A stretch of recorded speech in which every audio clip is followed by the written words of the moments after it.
Her kommer en fortsættelse af matematikopgaven, hvor vi skal se på, hvordan vi kan få Excel til at returnere en farve, der fortæller os, at vi har udfyldt feltet forkert.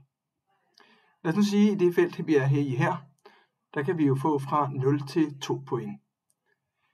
Så jeg vil ikke have, at der bliver skrevet et tal, der er større end 2, for det må man simpelthen ikke. Så skal Excel fortælle mig, at jeg har gjort en fejl.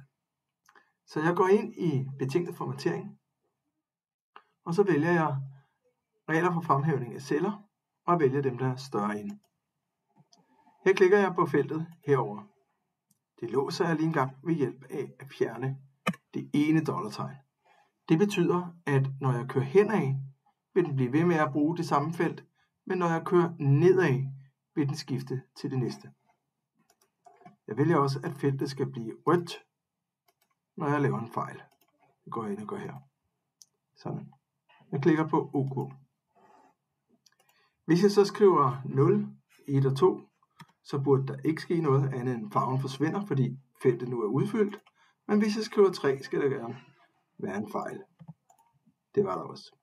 Godt. Nu gør jeg det, at jeg kopierer feltet her og trækker det ud. Og kopierer det hele vejen herned. Sådan. Så prøver jeg lige en tilfældig en her. Vi kan se, at der må gives 3 point. Så hvis jeg skriver 3, skal der ikke ske noget. Men hvis jeg skriver 4, skal den sige fejl, og det gør den også. Så det ser rigtig nok ud. I kan også se, at der kommer farven igen frem, hvis jeg glemmer at udfylde det. Godt. Ja. Så skal vi have det lavet i de tilsvarende hernede. Så jeg går herop og kopierer, Ctrl Copy, trykker Ctrl V, og trækker formlen ud og ned. Sådan. Og vi kigger lige en gang. Der står 2. Hvis der står 3, så passer den også. Hvis der står 4, fejl. Så det ser rigtig nok ud. Vi tager et herover og kontrollerer, hvis der står 2, 3, 4, fejl. Så det ser også godt nok ud. Så gør vi lige igen, Ctrl Copy, og ind her, Ctrl V. Først trækker vi ud, og så trækker vi ned. Sådan. Og vi tjekker lige, at det ser rigtigt ud. Vi skriver 3 her, det må der nemlig gerne stå. Der må ikke stå 4. Ja, så hernede må stå 4, men der må ikke stå 5.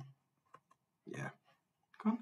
Så kan vi lige gøre det, at vi deleter alle vores data, og så er vi simpelthen klar til at udfylde igen.